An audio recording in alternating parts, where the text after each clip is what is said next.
السلام علیکم ورحمۃ اللہ وبرکاتہ۔ ناظرین محترم، اللہ تبارک و تعالیٰ کی عبادت کریں، اللہ تبارک و تعالیٰ کی بندگی کریں اور اس کے ساتھ کسی کو شریک نہ ٹھہرائے، اس لیے کہ شرک بہت بڑا گناہ ہے۔ اگر کوئی بندہ شرک سے بچتا ہے تو اس کے لیے کیا انعام، اور جو بندہ شرک کرتا ہے اس کے لیے کتنا بڑا عذاب ہے۔ آپ اسے سماعت فرمائیں۔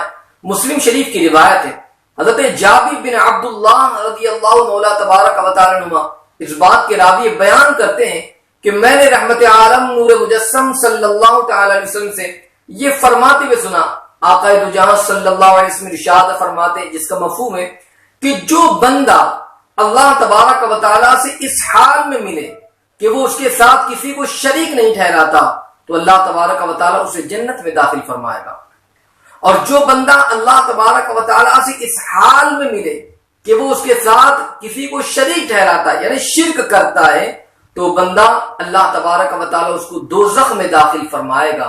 اللہ اکبر۔ آپ اس سے اندازہ لگائیے کہ صرف اللہ کی بندگی اور عبادت کرتے ہوئے اپنی پوری زندگی گزار دیا اور اللہ کی بارگاہ میں اس عالم میں حاضر ہوا کہ اس نے اللہ کے ساتھ کسی کو شریک نہیں ٹھہرایا تھا تو مولا تبارک و تعالی کرم فرمائے گا، جنت عطا فرمائے گا۔